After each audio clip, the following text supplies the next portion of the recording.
திருப்பூர் மாவட்டம் ஊத்துக்குளி அடுத்த ரெட்டிபாளையம் பகுதியில் நடைபெற்ற பொங்கல் விழாவில் முன்னாள் அமைச்சர் தோப்பு என்.டி. வெங்கடாச்சலம் கலந்து கொண்டு விளையாட்டுப் போட்டிகளில் வெற்றி பெற்றவர்களுக்கு பரிசுகள் வழங்கினர்.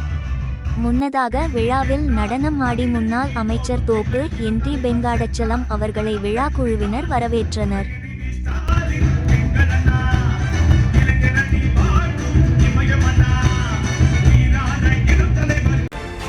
காவேரி ஆற்றிலிருந்து வரக்கூடிய தண்ணீருடைய அளவு குறைந்து விட்டது. இங்கு குடியிருப்புகள் நிறைய உருவாகிவிட்டது. திருப்பூர்ல வேலைக்கு செல்பவர்கள் இங்கு வந்தவர்கள் இங்கேயே குடியேறி விடுகிறார்கள். குடும்பத்தினுடைய எண்ணிக்கை அதிகமாகிவிட்டது. குடிநீர் தேவையும் அதிகமாக இருக்கிற காரணத்தினால இன்னும் ஒரு கூட்டுக்குடி திட்டம் வேண்டும். இன்னும் ஒரு 15 ஆண்டுகளுக்கு இந்த கொடிவேரி பகுதியின் மூலமாக இந்த ஊத்துக்குளியில் இருக்கிற மக்கள், ரெட்டிபாளையத்தில் இருக்கிற மக்கள் ஒரு குடம் தண்ணீருக்காக நீங்கள் எங்கும் அலையக்கூடாது என்று சொல்லி 50 கிலோமீட்டர் தொலைவில் இருக்கிற கொடிவேரி அணையிலிருந்து 200